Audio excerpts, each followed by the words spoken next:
Bismillah wa salatu wa salam ala rasulillah. Assalamu alaikum, everyone. Welcome to another episode of The Marriage Conversation with your sister, Naima B. Robert. I literally cannot wait to dive into today's interview because I have really, what can we say, a family favorite here, mashallah, Baba Ali, of so much fame, so many different avenues that we know of him, mashallah. But even though he was extremely popular as a YouTuber, as a creator of children's, comedy, comedy itself, and an actor, I think you're a producer as well, but you're here as the founder of Half Deen or Half Your Deen. You may have heard it. Baba Ali, welcome to the show. Assalamu alaikum. How are you? Alhamdulillah, really excited to just dive into this topic with you, mashallah. But hold on, because many people may or may not know about Half Deen or Half Your Deen. They may be half our deen, exactly.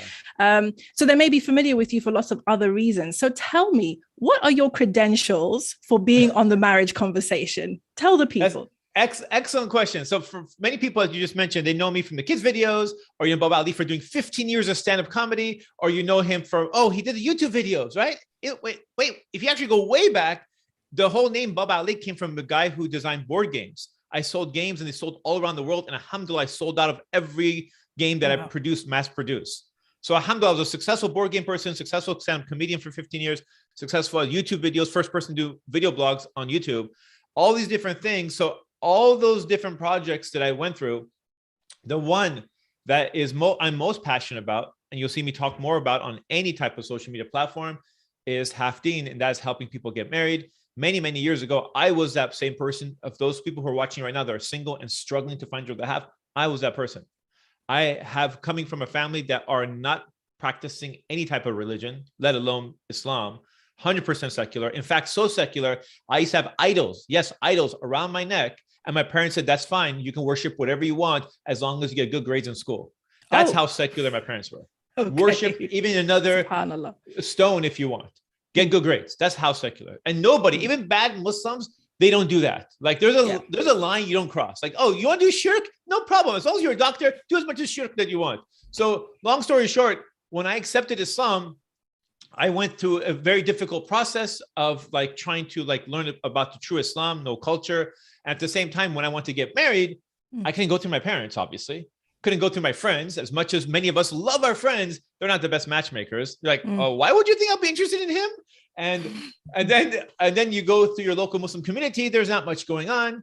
So all these different things that happens, you finally find yourself into a situation where you're thinking to yourself, what else can I do? And in 2001, I did the unthinkable. I joined a website. I wasn't sure which website worked, so I joined all of them. Yes, all of them. Nice. But I was very specific of what I was looking for. Very specific, because I don't want to talk to 10 sisters. That's not an attractive idea for me. I don't talk to, especially many sisters right now, they don't want to talk to 10 brothers that they don't match with. They don't want to talk to a bunch of people they're not compatible with, waste their time. I was the same idea. I don't want to talk to 10 people. I don't want to talk to 5 people. I don't even want to talk to 2 sisters. I just want to talk to 1. Now, where am I going to find this 1 sister? Well, I don't know which website she's on, so might as well go to all of them. But be very, very, very specific on what I'm looking for.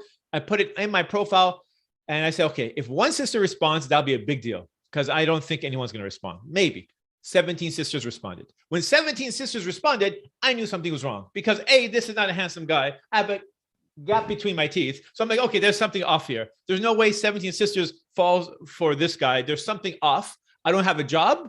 I have a car that my engine fell out. Yes, my engine fell out when I was driving it. So I'm like, there must be something else. They're either tell me what I want to hear, and maybe there's one of them that's telling me the truth.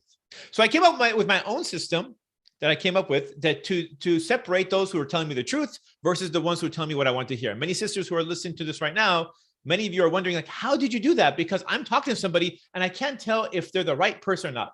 So my system was to come up with questions that didn't have right or wrong answers. And then I sent it to all 17 sisters. Only one of them answered it correctly. And she happened to live in where?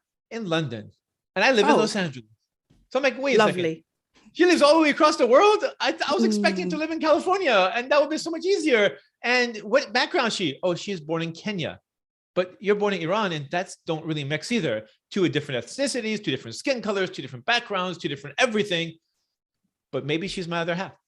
Maybe Allah subhanahu wa ta'ala, when he made us in pairs, doesn't mean that your pair looks exactly like you or comes from the same city or live in the same background. So I said, let me go learn more and more and more. So as I learned more about her, I said, I just need to go meet her. And I met her. And after 20 minutes of seeing her for the first time in 2001, I took out my camera. And I wasn't planning to take out my camera. I was just nervous. I didn't know what else to do. I brought a camera with me to the UK. So I said, listen, I'm going to go meet this sister that I've been talking to online. And we've talked on the phone. And I'm going to finally meet her.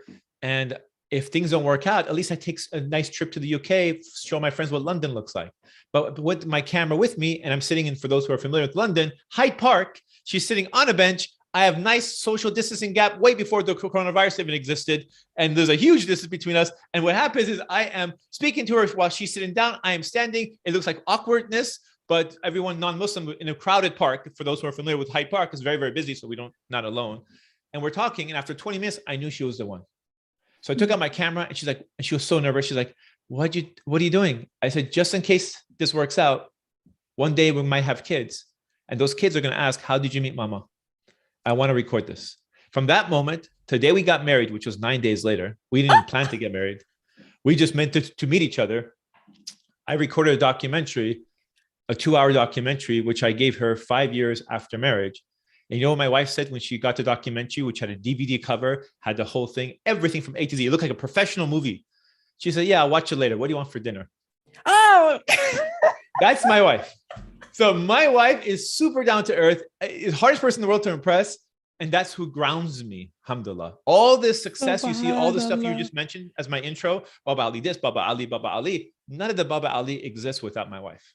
Wow. Every successful man has a foundation, and that foundation is his wife. Every man who grows up with a certain type of emotional intelligence is because of his good mother and his balance of mother and father. We don't have these things in our society today because we're missing those things. So what I had, alhamdulillah, people don't understand. They think, give me all the credit. No, without my wife, there's no credit. And this is why the foundation of these sisters and brothers having a good wife will build this husband stronger and stronger. And this provider, this protector will go above and beyond to make her happy. This whole idea that we're competing with each other and everyone's the same. No, we're not the same. We're different. Each one brings a different value, a different role into the marriage that together is very, very valuable. But with each trying to play the same role, it doesn't work. And this is one of the problems. Disaster. Yeah, it is. And we're definitely going to go into roles, inshallah, because it's like the hot topic. Oh, so my nowadays. Credentials you're asking. Okay. But those credentials. So, tell us the credentials. And then I need to find out what was that one testing question that everybody else answered wrong and she 19. answered correctly. What was the question? 19. So the question, I'll answer both those answers to you. Number one, been running a matrimony website for 12 years. Over 2,600 people have found the other half using my project. It is not just a wishy-washy project. It actually works. So when everyone has tried all the other swiping apps and dating this and dating that, after you're done with all that nonsense and you're ready to really get married, you try half-thing like, oh, now I found my other half. Okay, that's number one. Number two, I've been married for 20 years. My first success story is still married to today. And many of the people who have been part of the Half Ardeen, working for Half Ardeen, have been found the other half using Half Ardeen, the Half Ardeen process. So not only does it work, but it helps our employees do it. When does that ever happen? Right? You know, how often, what is the percentage that you get when you go to our events? Many of you have been to like these speed dating events and come back with horror stories. You know what our success rate is? My last event, which happened last Saturday, we had 21 matches. The event we did in December, which was 2 events ago, we had 61% of the attendees that found a match at the event. Wow, when was the last time you went to an event and 61% of the people found the match? This is why in our last event, 13 people flew in from 13 different states or traveled from 13 different states. For those who are in the UK, that is someone coming in from Belgium, someone coming in from Switzerland, someone coming in from Spain to London. Mad. It's mad. It's like, what? And does this person come from Romania? Yeah. All of these different countries. We got someone actually flying in from Morocco to come to a London event. We can't even get locals to drive. How do you get people to take flights and cross the border? Every single event that we have, people fly in or they travel, oftentimes outside the country. So I'm doing things differently. And alhamdulillah, I don't have to be Mr. Professional or whatever. All you have to do is look at the track record. See how many people are actually getting married and how it's working. For those who even is skeptical, just try and see what visually, just see what the difference is. The difference between A and B. Anyways, back to your question. What question did I ask that my wife answered correctly that all 16 other girls answered correctly? That was question number 19. That's one of many questions she answered correctly. This is just one of them, not just a deciding factor. But question number 19, would you rather be independent or would you rather be taken care of? My wife was the only one who chosen taken care of. And that was what Ali, you're a traditional man. What I want to spoil my wife. I want a sister to not to be stressed when I come home. I rather work 2, 3, 4 jobs so she doesn't have the stress of one. I want to come home and spoil my wife and make her feel like the queen of the castle. That's because I have a very strong instinct to provide, a very strong instinct to protect, and I'm not a dictator because, every man who's telling his wife, no. I did not marry a sister and say, you need to stay home. I instead said, look, I'm looking for the sister who wants to stay home. I'm not here to change you, right? If you want to have your career and work, that is fine, but you have to tell me from upfront what you want to do. Now, my wife does her own thing. She has stuff she does from home and makes her income from home. All of that could be completely up to her. I don't ask her to give me the funds and stuff like that. Because a lot of these brothers, sisters who are totally okay with you doing your career, this is what they're doing. All right. How much do you make again? Oh, I like that. Okay. Can you, can you cash out that? Oh, you're going to resent that same man who's using you. And then you feel like I'm working and working and working. And that same man, unfortunately, those modern men want you to go out there and work your career and they expect you to be the housewife as well. Okay, but this is. I'm so glad that you mentioned that because I think that this is one of the big mashakil of our age. Maybe something that we know 20 years ago, I don't think it was as much of a conversation as it is now.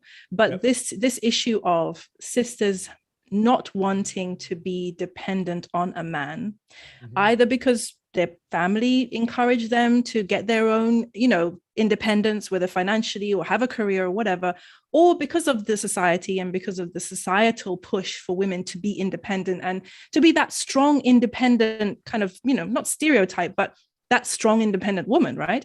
So there's sisters who are, I think I would hazard to say that it's majority of sisters now, certainly in the West, who have certainly something inside them that tells them it is better to be independent than to be dependent, right? Okay, it's better to have your own than to accept a man to take care of you or a man to look after you or to have to depend on a man. What are your thoughts on that?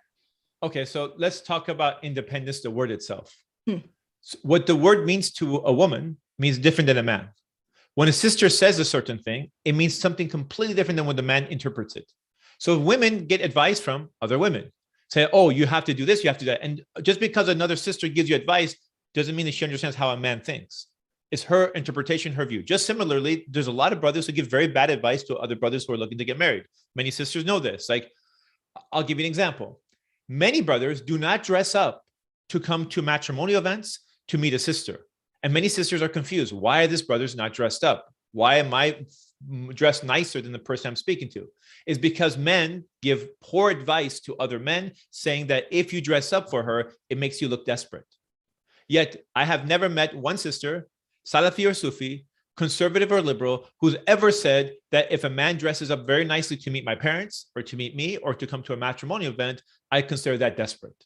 Wow. But men give poor advice to other men. And because this is how I would look at it, if a guy is dressed up, who cares, bro? You're not marrying a brother. We don't care what you think. Understand how females think. And sisters, let me flip the script. When I tell brothers, they're completely shocked. When you are dressed up, what they understand that as you being serious, that you're taking this seriously. Would you dress like this to go to a job interview? Would you dress like this to meet the prime minister of a country? You wouldn't. So why is it something that I feel like I'm desperate? Are you desperate? Oh, I don't need this job. Just pretend I don't need this job. Of course. That's nonsense. So this poor advice that you're getting from friends who happen to be single, by the way, why are you listening to them? Of course. So similarly, sisters, you're getting this advice to say, I'm strong and independent. That's fine. Your words of strong and independent, let me explain to what the sister's perspective, what that means. Strong means I'm not a weak human being. Independent means I don't feel like I'm clinging to you. I will do my part and contribute my part. This is what men hear. You don't need me. In other words, I don't need you. When a sister says I'm independent, I don't need you. When Allah subhanahu wa ta'ala by the way, we can always use independent as much as we want. No one's independent. All human beings are dependent, some way, some way. The only one that is completely independent is Allah subhanahu wa ta'ala. He is independent from his creation. So if we all stop worshiping Allah tomorrow, makes zero effect on Allah subhanahu wa ta'ala. Absolutely zero effect. It only hurts us. When we leave Islam, we have not hurt Islam, we hurt ourselves, right? So with the whole idea that I don't need anybody, well, really, if you really don't need anybody, why are you trying to get married? If you're totally independent, why are you looking to get married? You don't need him. You don't need anybody. But the reality is all this stuff is nonsense. We are interdependent on each other. A man needs a woman needs a man. So I can even go as far as arguing that if there's any one that has to be more independent than the other, I would argue the men are. Because why are there so few men looking and there's such an abundance of sisters looking? They're like, no, I'm fine to be single. And there's why is urgency. that? Why is that? What is going on? Because for sure there is a perception in the community that there is a shortage of good quality brothers, very much in air quotes, but you're saying that there is actually a difference between the numbers of men looking and the numbers of women looking. Yes, tell us more about that, inshallah. That's important. I have been trying to mention this, and when I do, it's a backlash because sisters don't like the answer. Then I'll tell you the answer. So you may get some backlash from your audience. Bring it. So bring it. You can push it all on me because I'm used to being the scapegoat anyway. So I'm fine with it. It doesn't bother me. I'm married, alhamdulillah. I'm not looking for a second wife. I have my Khadija, alhamdulillah. I'm good. So I don't care how many sisters dislike these answers. Here it comes. It's not Bollywood. It's none of that nonsense. They keep trying to tell you, oh, this is the reason. No, the reason why they are doing this, and this is when I get brothers by themselves, and brothers are about to do this right now. What I'm about to say, they're going to do this. There's a lack of sisters with feminine energy. So men naturally are not attracted to people who have masculine energy. Otherwise, there'll be a different issue we would be having right now. So men are like, you know what? I'd rather be single than marry a sister with masculine energy.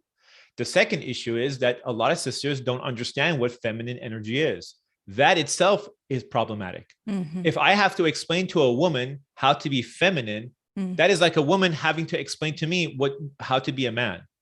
That shouldn't not be the case. I can tell you countless conversations of countless. So I wish I got £1 or $1 for each sister who's asked me, can you show me what femininity is? You're a woman. Like you should have it naturally in you. The fact that you want me to explain to each person what femininity is, that is just weird. I'm a man. Like, I don't know that it's not built into me. It's built into you. And I can give examples for those audience who are listening, because I'm sure there's people in the audience. Can you explain? I'll almost guarantee you. And once I explain, they're like, oh yeah, that makes sense. Mm-hmm. Feminine energy is the ability, and women have this, of taking something and making it beautiful. Themselves, any type of materialistic object, anything. A man can build a house. A woman can make that house into a home. There's a big difference between a house and a home. Only a woman can make it into a home. You walk into how many times, sisters, have you walked into a place and you're like, this person's definitely married because of the small. Oh, they're definitely single. Yeah. Or you come walk in like, this guy is definitely single. It's like, how do you know? Yeah. Look at what he has: toilet paper sitting over there at the dining table because of using it as a tissue. Men think of logic, productivity, efficiency. Women think, okay, that's not appropriate. That's not cute. What are you doing? What were you thinking? Yeah. Men do things that, like, I have a weight set downstairs and my wife put a plant on top of my weight set. Oh, exactly. See, girls will take something. I said, this looks so manly with these iron things. And she put a plant on it, and actually the whole place looks cute. She knows how to beautify things. This is part of the feminine quality that we men don't have. And when women have this, by the way, it's so attractive. We have literally no answer. Those sisters who are married that use their feminine energy, you guys can get whatever you want. But the feminists don't tell you that. They teach you have masculine energy. This is how you'll compete in the man world. No, sisters. This is not how you compete, because we men are used to dealing with masculine energy all day long. We compete with other men who have masculine energy. We know how to deal with that. We have absolutely no answer to feminine energy. My wife has learned this very, very well. If I argue with my wife and we have a dispute and we're not talking to each other, which happens, what happens? My wife says 3 words By saying those 3 words, argument is completely done. I am useless. I am not useless. I'm helpless. I have no answer for her. And those words, sisters, is not I love you, because that's what you want to hear. Again, from the feminine perspective. A man wants to hear what? I need you. When a man is felt like he is needed, he will go above and beyond to make you happy. Many sisters say, oh, I know how to make my husband feel amazing. I would say, I love you. I love you does not have the same impact on him that it does with you. Let me teach you 3 words to say to you. And by the way, my daughter, wallahi, from childhood to now, says these 3 words. I don't remember, maybe once in the last 5 years or 4 years, she says the word, I love you to me. My daughter says, I appreciate you. When she says, I appreciate you, I melt, because I want to go above and beyond to do everything I can to make her happy. Same thing when my wife says it, I go above and beyond to make him happy. So whatever I'm doing, I do times 10. I love you is nice to hear, but it does not have the same impact on a man. So men need to feel appreciated. They need to feel needed. And when they do feel appreciated and needed, they will try to do everything that can be. All this nagging that you're doing to try to get your husband to do this, he's not listening. I've told him 10 times this. It doesn't work because you're wondering, that's what I would need. That pushes what I would need to get stuff done. But you're thinking from a female's perspective. I'm showing you how to do it through a male's perspective, understand how men are motivated. Because once you understand how to motivate a man, you can get whatever you want. Use your feminine energy. Fortunately, we don't have too many sisters that know how to use this skill set. Your grandmother does. If you go sit with her, she'll like, this is what you if you're smart, you get, grandma didn't have to work. Yeah. You know what, subhanAllah, that story reminds me of an incident that happened with my late husband. And I remember we were at his mother's house, and his mother was there and his aunts were there. And I think they were making some food, and I had been helping, and then I came to sit down at the table, and I think one of them called me over to get him a plate, right? Mm-hmm. And this is a long time ago, so way back. But she called me to get him a plate, and then I kind of teased him, and I was like, "Oh, you can get your own plate, go on." And he didn't say anything at the time, but I remember later on it came up, and he said, you may think that those old ladies, those old women don't know anything, but they know how to make a man feel respected. I think that you should pay attention.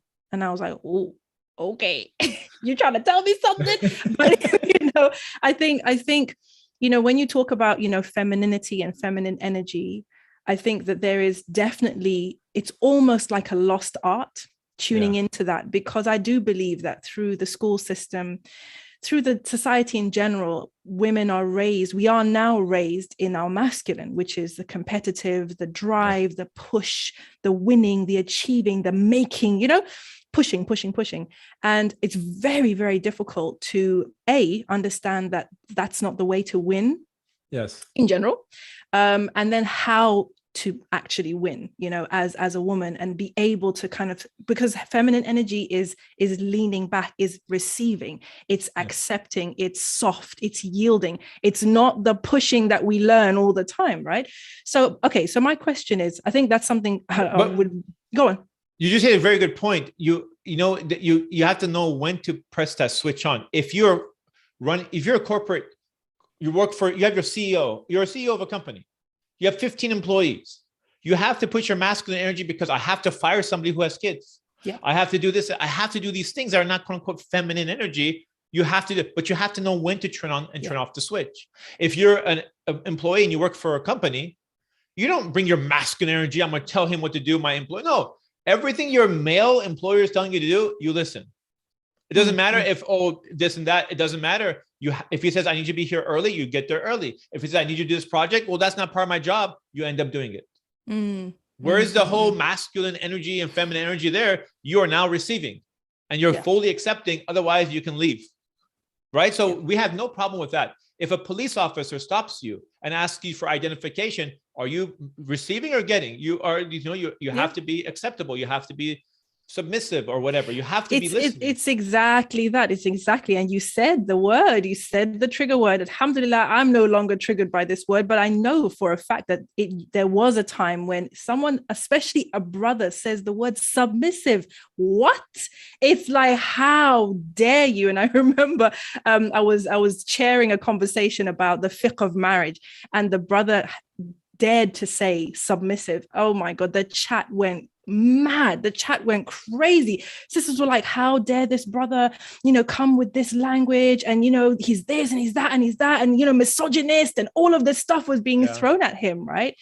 And this is a problem because, as you said, in our work environments, we understand what it means to submit to authority.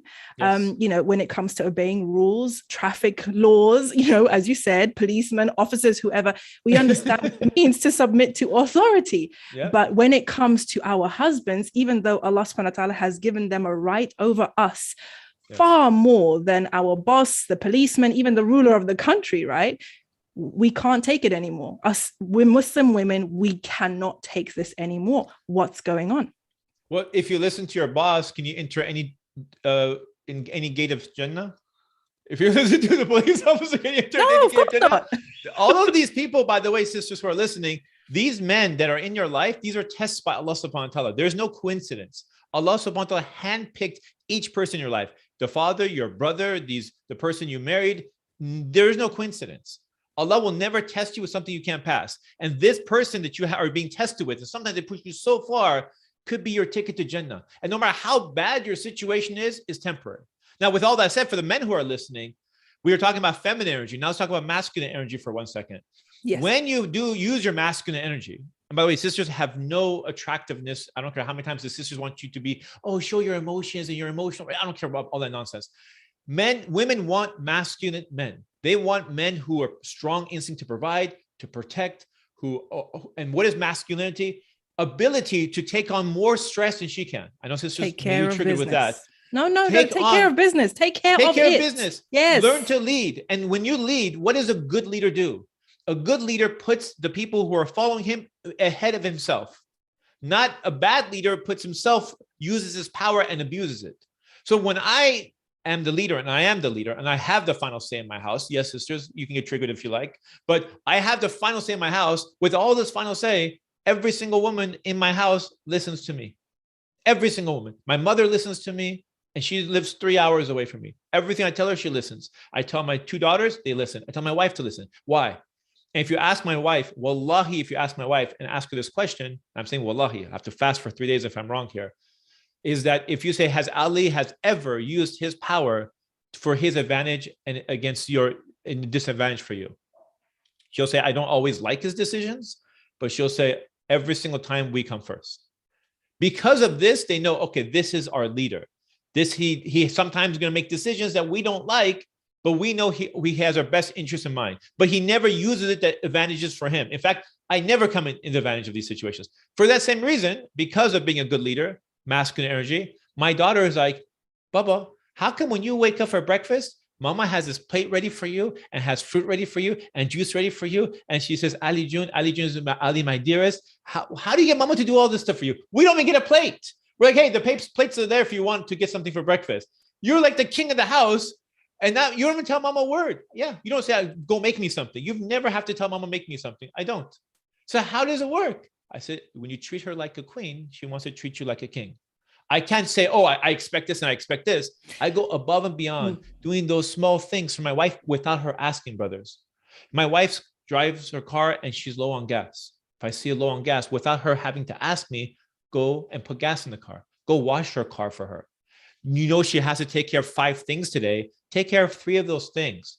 She will go above and beyond to pay you back. And when you invest love with your wife, she never gives you back the same love.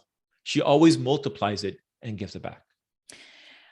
This is so cool. MashaAllah for brothers and sisters. I hope that you guys have smashed the like button and have definitely subscribed to the channel, inshallah, because this is gold what you're sharing right now. But I also want to kind of push back a little bit, sure, okay, on, what you said about, investing in your wife. If you treat her like a queen, she'll treat you like a king. Not always. Exactly, right? This is what Not I want to always. say. No, no, This is no. what I want to That's say. that's the idea. That's the ideal, right? Yes. And I Brothers and think, sisters, you can have your feminine energy and do the stuff, and you try to do your part, and your husband doesn't do his part. That doesn't guarantee that either. yeah. But none of this is going to happen until we do what we have control. We have control over. Yeah. Right. Yeah. So we have to do our part. We have to break this cycle, the cycle of, oh, I'm not showing him respect because he doesn't show me love.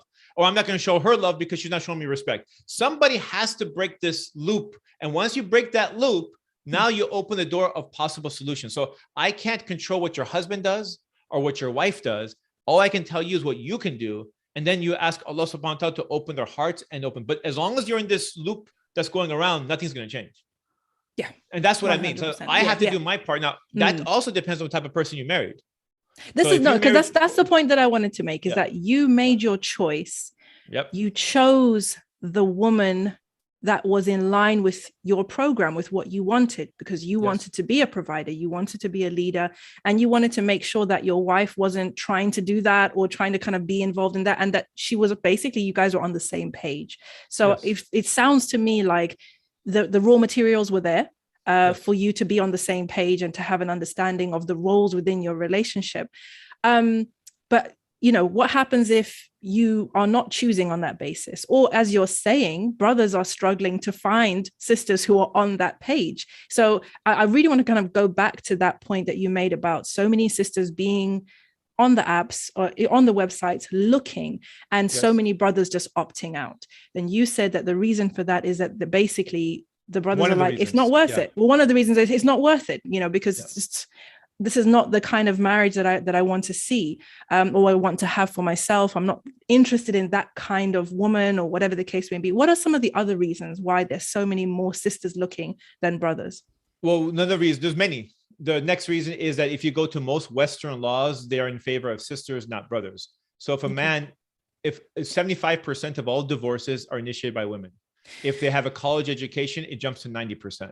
So if men see these numbers and say, listen, even if I do everything right, for whatever reason, let's say she's emotional, she doesn't feel loved, she doesn't feel happy, even though I feel like I'm doing my part, she can initiate divorce anytime she likes. When she initiates divorce, she will have full custody of the children and then get a monthly salary from me.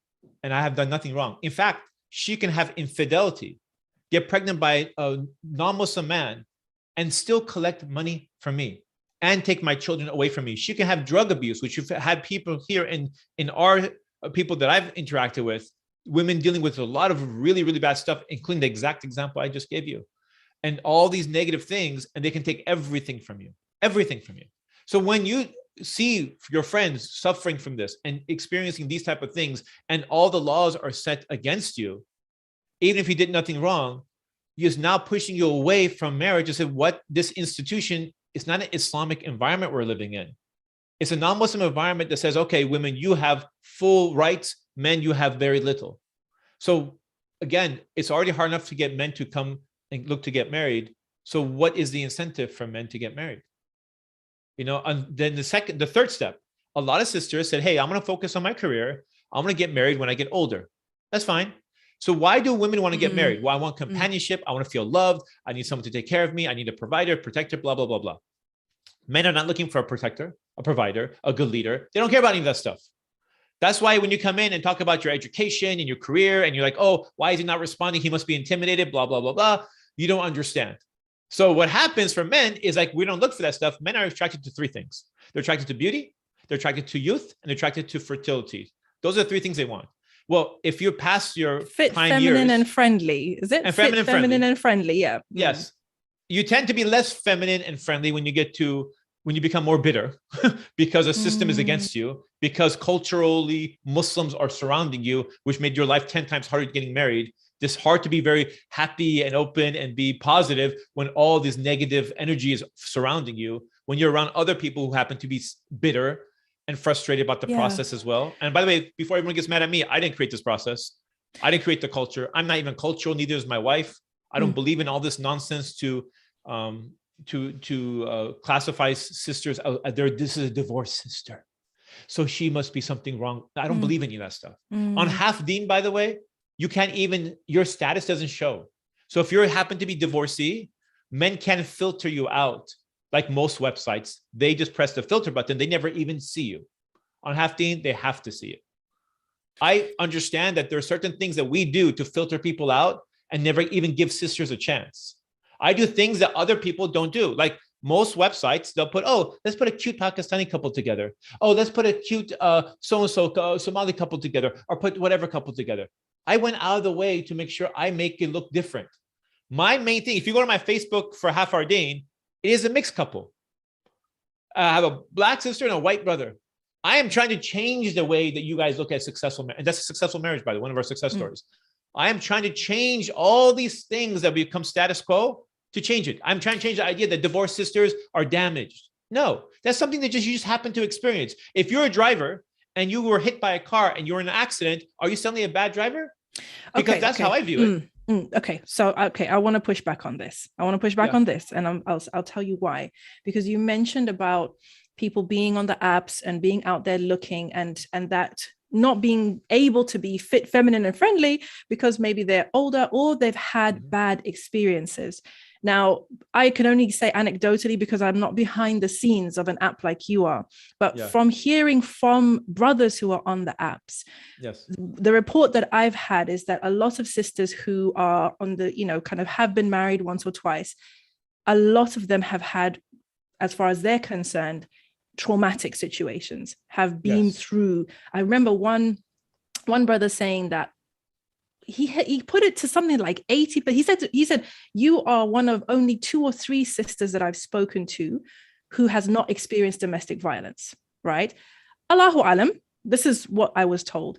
So what I would hear is that when sisters are doing their profiles, there's a lot of, I don't want this, I don't want that, I'm not having that, I don't accept this, I don't want that. I expect my husband to be X, Y, Z, etc., and quite combative, right? Because it's like, I'm tired of the nonsense. Like, I'm not going to accept this and this and this anymore. And while I understand that, I have to look at it from the consumer's point of view, I guess, the brothers, and it's like, I don't really want to sign up for that. You sound like you've dealt with a lot and you're still carrying a lot. So how can you be, in your feminine energy in these conversations, in these apps, when you're searching? What does that look like? And I'm saying, so, can you? So it's you can't. And this is the problem, that people bring their baggage with them and it doesn't work. And men see your luggage. When you have this baggage, and you say, oh, he doesn't know, and you kind of put it behind your back, we see right through you, by the way. It's crystal clear. It's the tone that you have. It's the attitude that you have. As you said, here's the list of all the stuff I don't want. Many of you, when you were looking to get married, men and women, as soon as you're looking to get married, you have this list of stuff you want. Sister's list is about this big, brother's list is about this big, whatever the list is, you have a list. Yes. As soon as you get a divorce, this list has now become this big. And why is the list this big? Because it includes all the stuff you still want in a husband or wife, plus the 20 things you don't want. And you're like, well, where did this come from? Well, after my ex, I decided that these are the things I can't tolerate. Well, why did it take a wedding, a nikah, 2 years of marriage, and 100 pounds of emotional baggage that you're bringing with you to figure out what you can't tolerate? So all of these things that I've been seeing was how I kept building and building and building Hafardeen. So one of the things I did with Hafteen is like, hey, we're the first and the only website in the world, including non-Muslim websites, by the way, not Myers-Briggs, not anybody else, not eHarmony, not Match.com. Forget the Muslims or whatever, but the big ones, right? They don't even have it. We have a tolerance test. What is a tolerance test? We find out what you can and can't tolerate to figure out which personality type you're less likely to tolerate, so you can focus on the ones that you can. Because some of you don't figure it out until after you're married. And just because you can't tolerate somebody doesn't mean that person happens to be a bad person. If they were, how does the next person marry them and they're happily married? It just tells you that, yes, he's attractive to both you and him at one point. And now you realize, I can't tolerate him, but she can. Yeah. Therefore, they're successfully married, and I'm sitting here single, wondering what I did wrong. That's so good. And mashallah, tabarakallah, I think even the idea of, what you can tolerate, because having had these conversations, we've had lots of them now, mashallah, and preferring to speak to experienced married people who have been through 10, 15, 20 years and don't have as much of a rosy tint on their glasses, but are a lot more pragmatic, a lot more practical, a lot more real, and guess what? A lot more honest. And what we all know, because alhamdulillah, I was married to my late husband for 15 years, what we all know is that this work of partnering, of building together, of building a family, it's not a fairy tale. It's not, like you said, the Bollywood. It's not the Hollywood. It's not the R&B songs. It's actually something a lot more beautiful than that, because it's so much deeper and so much more meaningful. But in essence, you are accepting the humanity of the other person. And you're accepting to love and respect them in their humanity, which by its very nature is flawed. Yes. You know what I mean? And it's understanding that there is no perfect, there's no perfect person, no perfect person, no perfect husband, no perfect wife. You're not perfect. You have flaws. Whoever you marry is going to have flaws. That person is probably going to tolerate a lot of stuff about you. Nothing wrong with understanding that you are going to have to tolerate certain things about that person to make it work. I don't know. What are your thoughts on that? Yeah, 100%. So I have this marriage workshop coming up this weekend here in California, and I teach all these things. So one of the activities we have is a tolerance activity. So I show them a lot of negative words, about 28 of them, like really bad stuff: heartless, cold, unforgiving, people unsociable, pushover, cowardly, judgmental, bossy, controlling. And I said, look at all these really, really negative words. Can you choose 7 of the worst that you cannot tolerate in a spouse? And they go, I can't tolerate any of these. I don't want any of these. I said, yeah, but what is the 7 worst of these 28? They choose 7. As soon as they finish choosing 7, then I give them the harder task. Now I need to choose 7 that you can tolerate. I'm like, whoa, what? Yeah, show me the 7 that you can tolerate. That if your spouse, your husband or wife in the future happens to be any of these type of things, you won't get a divorce. Be honest with yourself.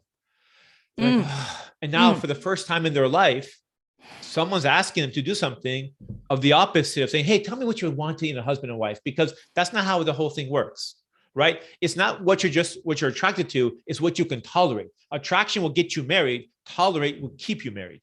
So now I'm trying to do is say, hey, take a look at all these different things and choose. And now they're choosing. The very fact that it's taking so much time for them to choose tells me that they never asked themselves these questions before. And they're thinking about it. And another thing as well, I would love that exercise. I think that must be so really earth-shattering for a lot of people. But another thing that's interesting as well is all those negative traits that you mentioned. If you just flip it around, there is a positive trait that goes with that negative trait a lot of the time. I was just thinking of the word pushover, for example, right? Yeah. Now, pushover is one side of the coin. Nobody really wants their husband or their maybe wife, whatever, to be a pushover. But the other side of the pushover is that they're very laid back a lot of the time. They're very relaxed. Agreeable, flexible. Thank you. Agreeable. Okay. So even our perception of those negative traits, if we start labeling our spouses who may be laid back, who may be, relaxed or flexible or any of these things, we start labeling them with those negative traits instead of the flip side of that and appreciating the flip side of that. Even married people can end up telling themselves a story about their spouse that leads them to develop hatred for the spouse and contempt, he's such a this or she's such a that. He's so this. And the thing is, subhanAllah, I don't know whether this happens with men as well. I don't know. Maybe you can tell me, but certainly with women, I've experienced it myself. It's with women that I've coached, friends. We hold on to an idea. We get an idea. My husband doesn't care about me, or my husband doesn't support my dreams. Let's use that one. My husband doesn't support my dreams, right?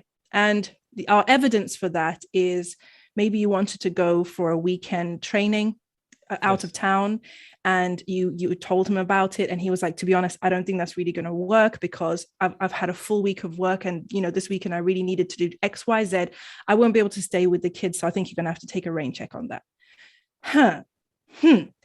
The story I'm telling myself is, I see. So it's okay for you to be working X, blah, blah, blah, blah. But when I want to do something, you can't even do da, da, da, da. And even if none of these words are actually said, it doesn't become a fight.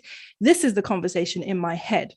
Yes. And now when I have that thought, I'm thinking of all the other times that the same thing happened, or something that can be interpreted to give more evidence to that meaning that I've given it, right? Which is that he doesn't support me, he doesn't support my dreams.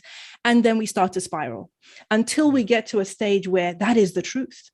Yes. Wow, this guy really does not think anything of me. He thinks I'm here just to look after these kids, and he thinks I've got nothing more to give to the world. And all of this is happening in here. And of course, it impacts the way you look at your spouse.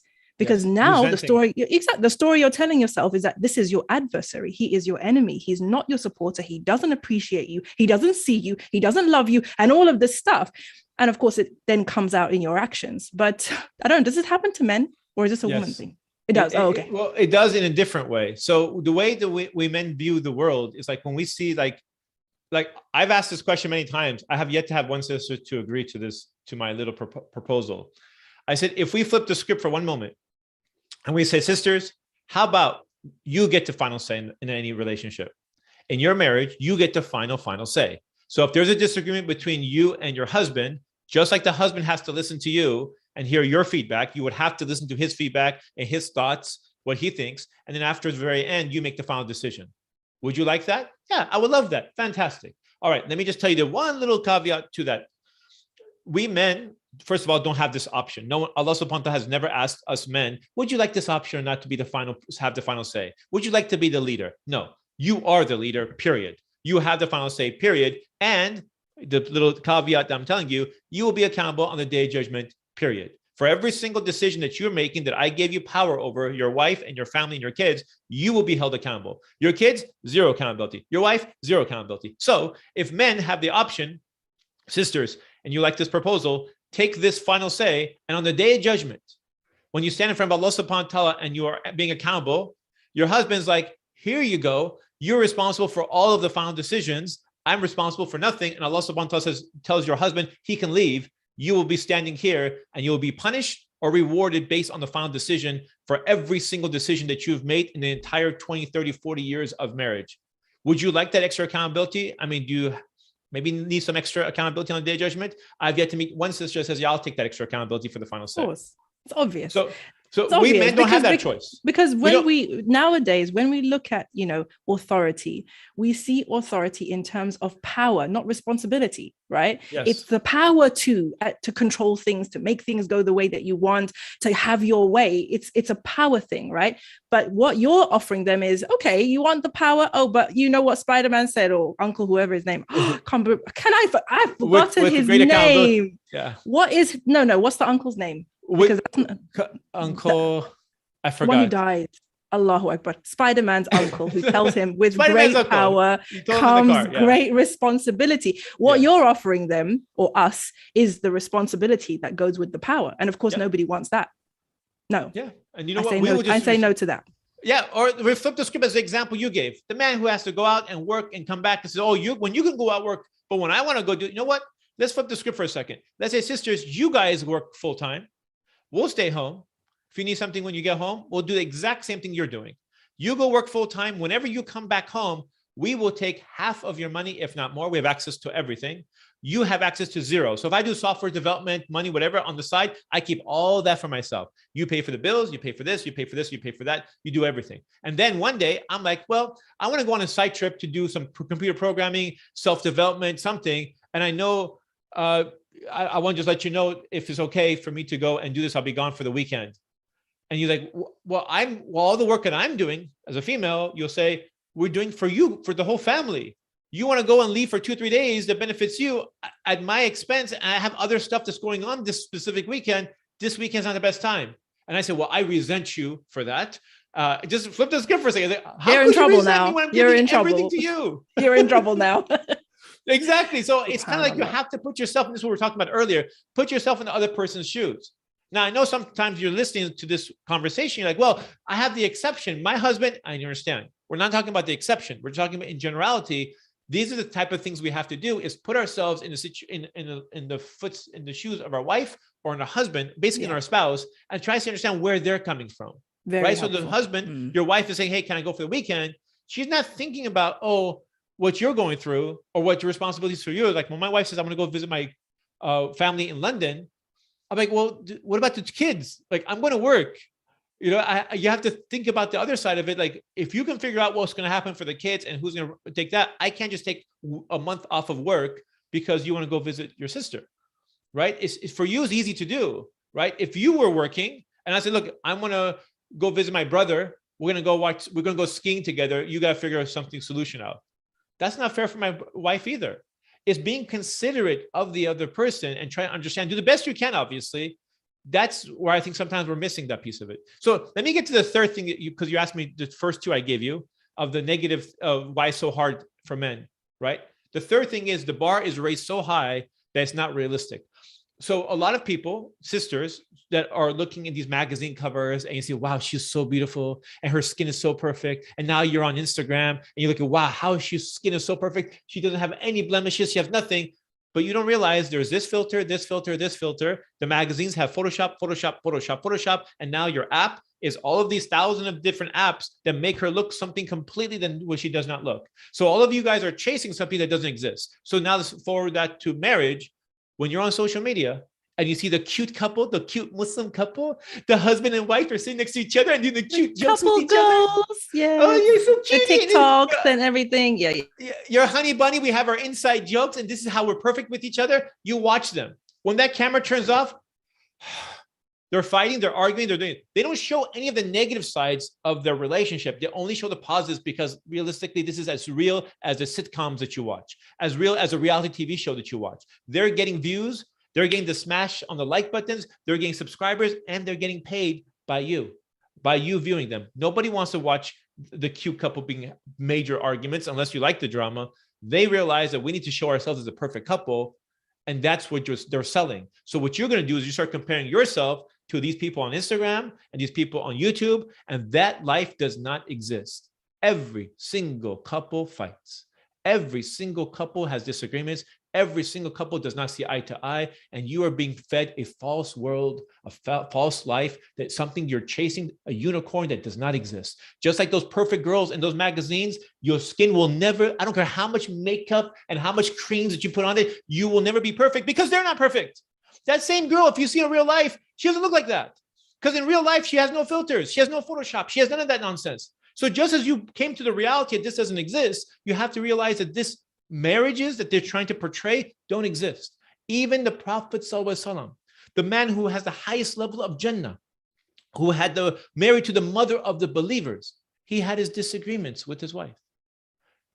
At one point with all of them, that he's like, I'm going to leave everybody for 30 days. When was your husband leave you for 30 days, right? So you have to ask yourself, like, how this is the greatest man to walk on the planet with the best of character, married to the best women, and they have their disagreements at times.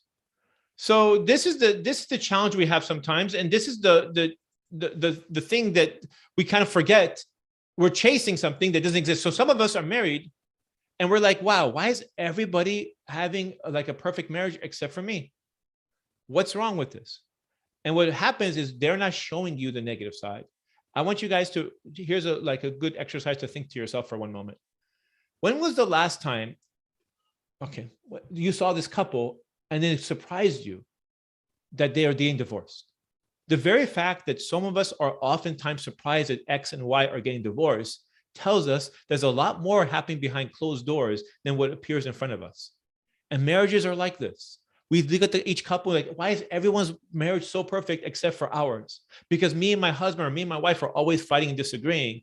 The reality is they don't show the negative side. And this is why everyone's oftentimes surprised when a divorce happens. Okay, this is the reality. So don't rush to divorce thinking that if I throw away my iPhone 6, the iPhone 13 is going to come in my pocket. It doesn't work that way. You guys are throwing away because you're not going to downgrade from the iPhone 6 to the iPhone 1. You want to upgrade.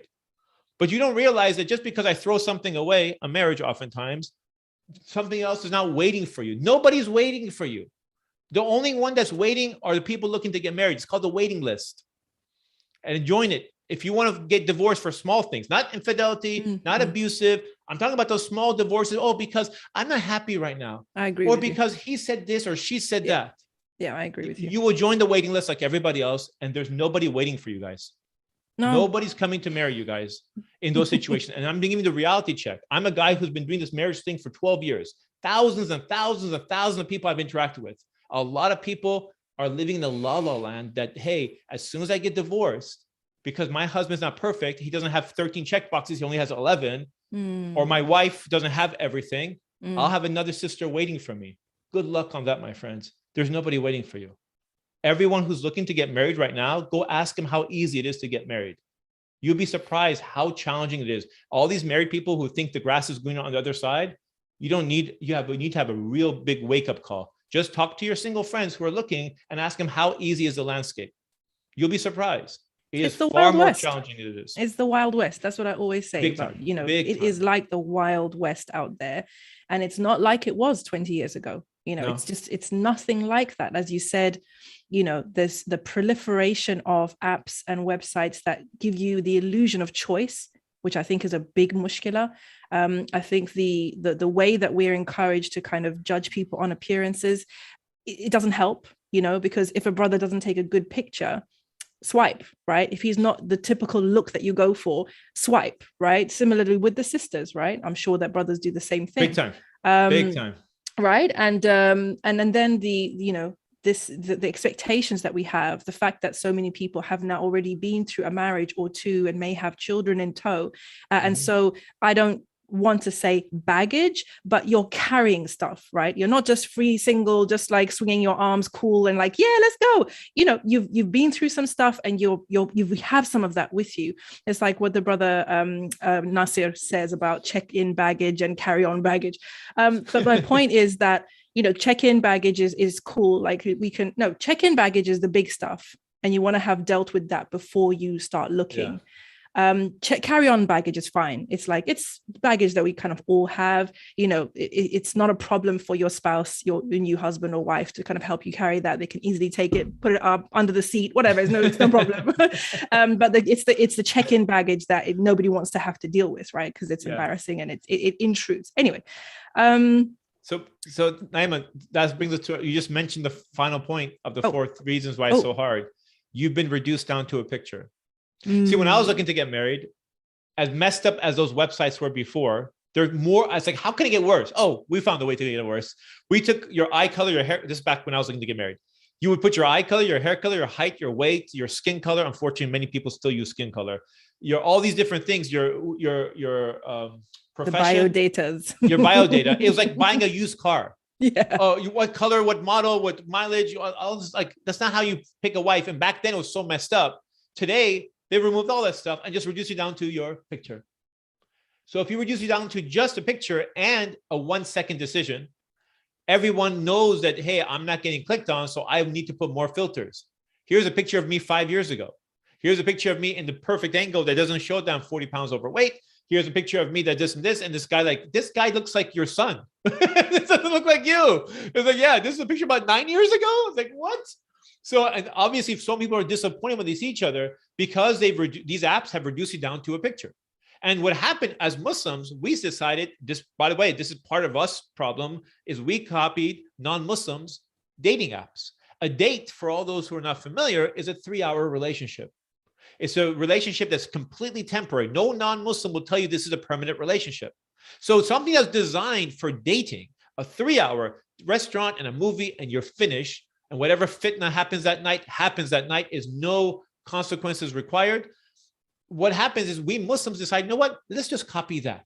We could have copied eHarmony. We could have copied Match.com. We could have copied more matrimonial marriage-minded apps. No, we decided to copy Tinder. We changed a T to an M, or we added Muzzmatch to it, whatever the situation is. We copied it so much, there's lawsuits going against people because they copied so much to this type of. Now, we Muslims are used to people copying each other because, unfortunately, there's no innovation when it comes to Muslims. Our websites all look the same. This looks like that. Muslim looks like this. All these people look the same. But that's why when I said, let me build Hafteen, I'm going to try to build a completely opposite. Instead of just taking a male's perspective, and by the way, all of these apps are designed by men for men. It's not a coincidence, sisters, that you've been reduced down to your age, just your first name and your picture. Which gender do you think will design that type of app? Because women, they don't say, okay, just show me his picture, show me how old he is, and I'm ready to get married. Men make a decision this quickly. Women don't think that way. Women think far more deeper. You have questions. What does he do? What is his personality like? Is he honest? Is he sincere? Is he confident? Blah, blah, blah, blah, blah. You have all these other 100 other questions because for you, it's a major decision. For men are like, hey, I just need 5 things and we're ready to go. And it's like, hey, hold on. I'm not going to rush into it like that, right? Most sisters have more questions to ask. So most people don't know the vast majority of the people who work for Half Our Deen, all the Muslims happen to, except for one brother, happen to be women. And when I listen to sisters, I get their feedback. And this is why, surprisingly, it's not a surprise that we have a 60-40 ratio on females versus men compared to other websites, which are like almost 60 to 70% men to women. So you're like, wait a second. How do these other swiping apps, and look it up, by the way, you can type in male-female ratio and the name of any website you like, Muzzmatch, Minder, whatever you want to call it. Just type in male-female ratio and put that in. And watch how much more men there are to women. And then ask yourself the next question, well, why there's so many men, but when I'm looking around in my Muslim community, where are all these men? Because there's 2 types of relationships. There's the temporary ones and the permanent ones. When you build a website designed for men for temporary relationships, what's going to happen? You're going to attract those type of men.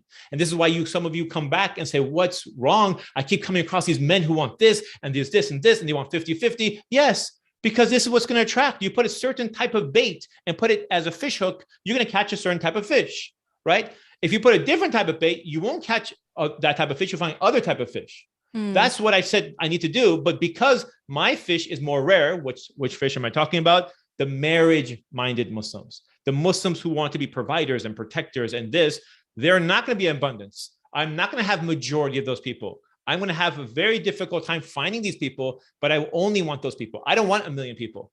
I need just thousands. And I just need a small fraction of those people who are serious, because at the very end, you don't need millions either. You just need 1 to marry. So the question is, how do I filter? And this comes back to the initial question you asked before, when you're speaking to all these people, what did you do to get 17 down to 1 is 1 key word, filter. How do you filter? Now, I use one method of many methods that we use on Half Deen. I use a question method, where I ask questions, my deal breaker questions, to filter down the sisters to the one, so I don't waste time with all these sisters.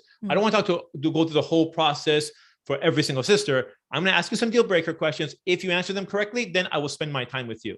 Most sisters that I communicate with, they don't do this. So they waste a lot of time with a lot of brothers only to find out that they're not compatible. Sorry, that's partly your fault. Stop doing that. Have a set of deal breaker questions. Now you're like, okay, how do I come up with deal breaker questions? Make sure the questions don't have right or wrong answers. So on Half Deen, every single profile has 5 deal breaker questions. People can type it up themselves, or they can choose from a database of questions, whatever they like. Is there questions that you want people to ask? For example, a question will be like, what do you think the role of a wife is? Or would you be willing to relocate to London? These are specific questions you, not for the website, just specifically that you want people to answer, because it tells you that, are you looking for a second wife? Whatever the situation is. Would you marry someone older than you? Would you? All these type of questions. Okay, that's number 1. The second thing I said, okay, as far as filtering, we need to figure out, a lot of sisters, I mean, as I'm talking to females, you realize personality matters, character matters. So let's figure out a personality test. Let's find out what they're attracted to. Just because you're this personality doesn't mean you're attracted to yourself. Let's find out what you're attracted to, and then let's do a tolerance test. So we made them do all that. Then we said interests. What interests do you have? So we choose over 100 interests, including organizations. So are you more into Zaytuna? Or are you more into Al-Maghrib? Are you more into Baina? Or are you more into so-and-so? So based on the institution, we can tell you what mindset are you into. Are you more into Yasser Ghadi or more into Hamza Yusuf? Because it's 2 very different types of talks and mentality, right? Noman Ali Khan or so-and-so. So we find out that, and then we find out, of course, your interests. You like bike riding, you like birds, you like whatever. Then we go to the next section, and that is, we got deal breakers, we got interests, we got this. The next section is priorities. A lot of sisters are talking to a brother, and you don't know at the beginning if he wants children, if he doesn't want children, if he's a neat person, is he a kind person? Does he have good manners? What is the most important thing to him? Is his culture important to him? What's important? So we give a list of 10 things, And we ask you to prioritize using drag and drop from the most important to least important. And then when you look at each person's profile, it shows where you are similar and where you are different. Mm-hmm. So example, let's say this, your sister who has 2 children, you're in your mid-30s and you don't want any more children. So you put desire for children as number 9 or number 10.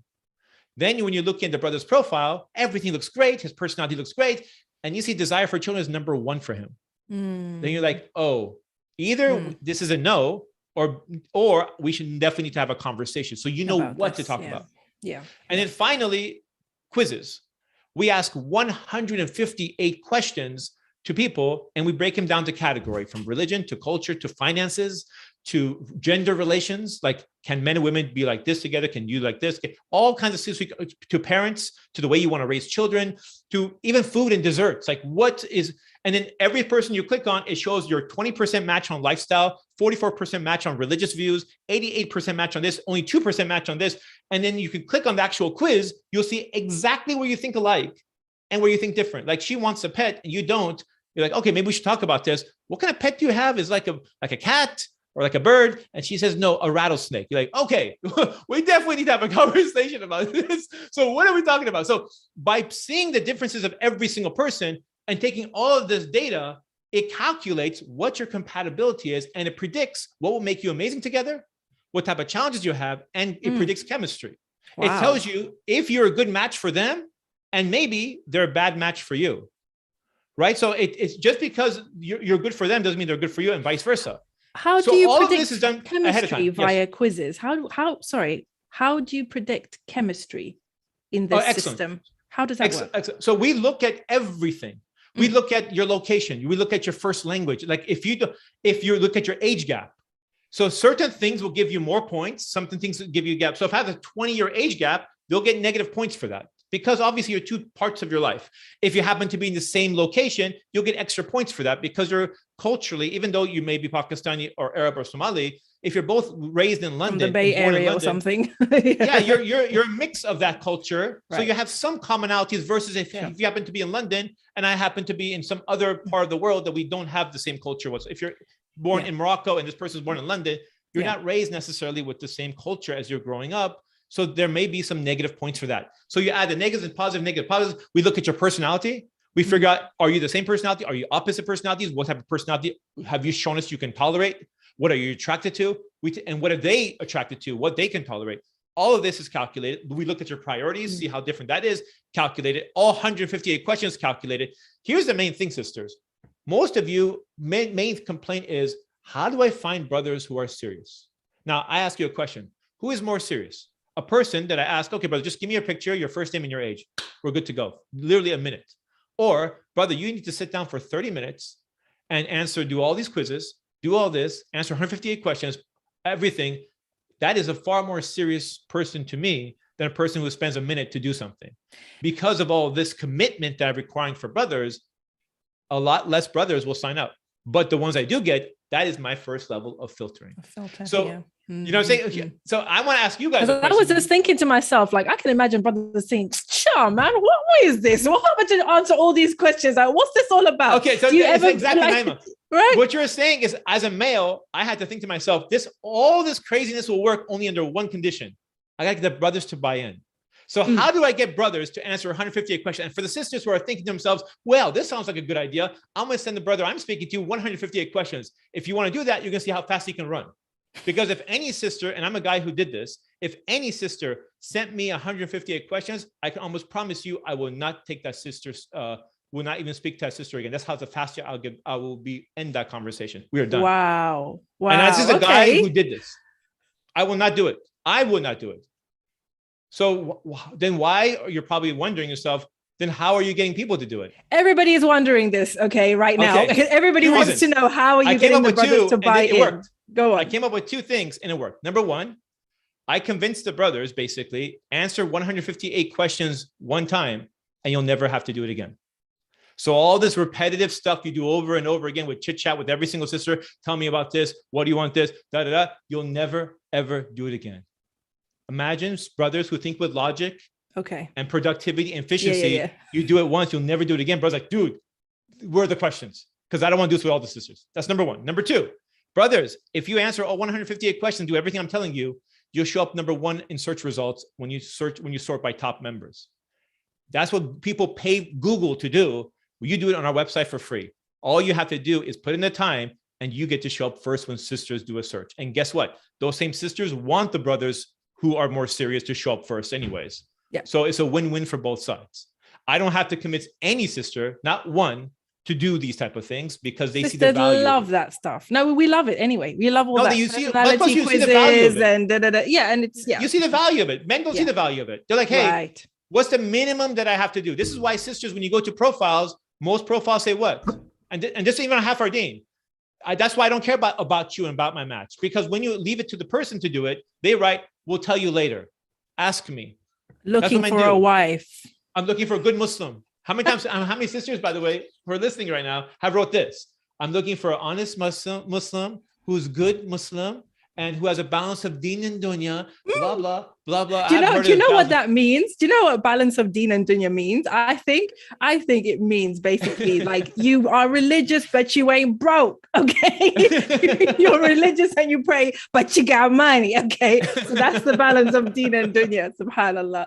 Yeah. Allahu Akbar. Allahu Akbar. Alhamdulillah. It's been amazing. We had, so many other topics to cover. I hope that you'll come back again, inshallah. It's been a real joy to just, hear your thought process and, hopefully the brothers and the sisters, they're used to us being very honest on this channel. We don't sugarcoat anything. So I think that, I don't expect a backlash. I think, mashallah, sisters are very used to us all being very honest, and the brothers as well, mashallah. So what would you like people to do? Is it possible to go on Half Deen as somebody who's not based in the in the US? What's the situation with that? Yes, Half Deen's open for the whole world. I like to be transparent with everybody. So we don't have a large population. Only about 11% of our audience is from the UK. But just about 6 months ago, it was only 5%. So our numbers have pretty much doubled in a very short amount of time.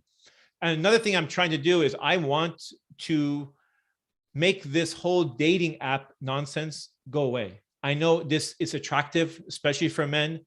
And I want, as we just said earlier, how do you get people to go this more time way of doing it the right way, even though it requires more time from them?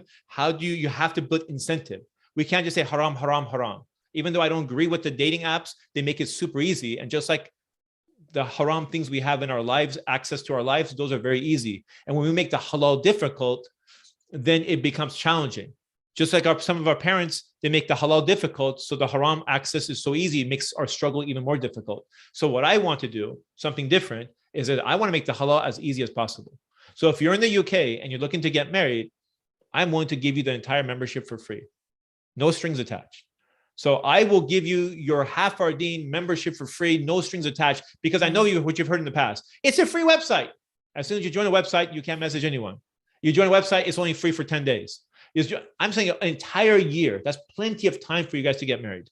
And after 1 year, then if you decide to stay, then maybe you start getting charged after that. And even then we may try to change that. But minimum of 1 year. And many of you, all you need is less than a year to find somebody, right? Yes. No, they must be serious. And they must make it happen within that year, inshallah. Give yourself a chance. And here's the thing. If you're already using these other websites and they're not working, there's no disadvantage of putting your profile on one more website because you don't know where your other half is. As I said earlier, I didn't know which website worked, so I joined all of them. And it's hard to join all of them when you have to pay for all of these. So our website, not only is it affordable, it's about £62 for the whole year, which is about £5 a month. Nobody gives you that price. And it's unlimited access to everything. And we don't advertise or market stuff to you. We don't sell your data, none of that nonsense. Plus, we're not even charging you. You're getting it for free. So it's like literally, because you're listening to Naima Roberts right here, and you're listening today, and you're at the right place at the right time, you're getting the entire thing for free, no strings attached. 1 year from now, 2023, is when you first start your membership. So whatever plan you choose, you can choose monthly, quarterly, annual, whatever you choose, 1 year from now. And if you cancel before then, you don't get charged anything. It's if you decide to stay after, whatever. So nobody will give you 1 year. I am giving you 1 year because I am trying to get you guys away from this nonsense. That's not how you guys are gonna get married.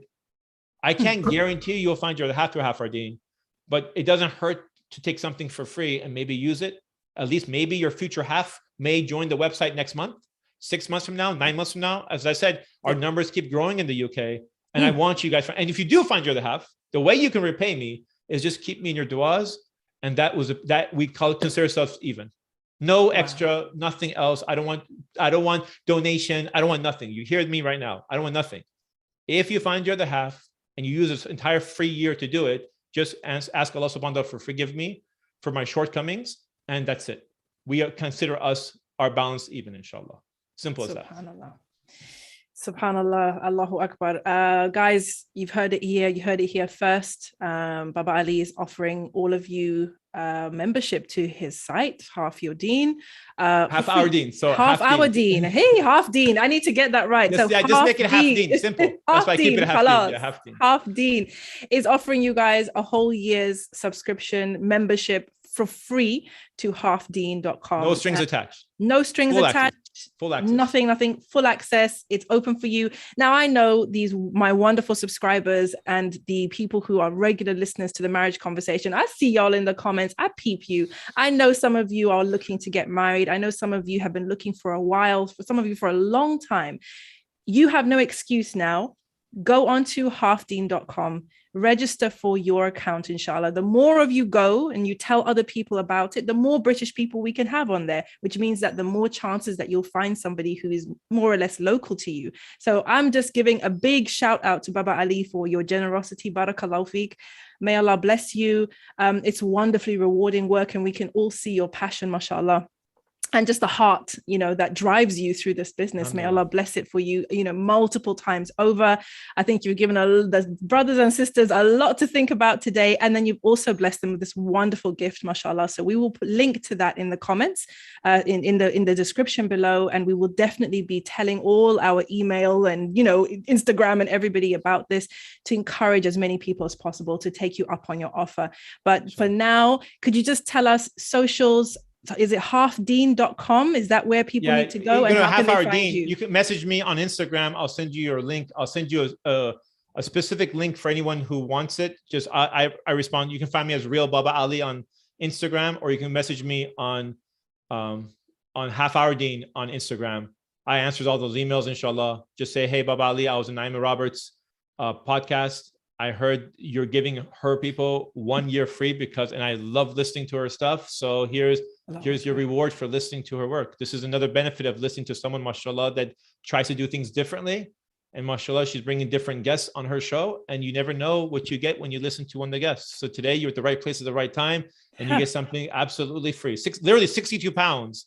Everybody else will pay for. You don't pay a dime because you're today listening to her. So and you stay to the end. So when you stay to the end, you had no idea we're giving something away. This is it. Came out, and I just want you guys again. And don't forget my deal. If you find you're the half in the first year, you will hopefully, inshallah, make dua for me. And make sure you cancel within the year. Otherwise, in 2023 is when your official plan starts. So I'm telling you to cancel, right? Unless you decide to say, hey, I like it. I talked to 1 or 2 people. It just didn't work out. I want some more time on it. Then it's complete up to you. In 2023, there's plenty of year from now to decide. But for now, I hope most of you will find somebody within a year.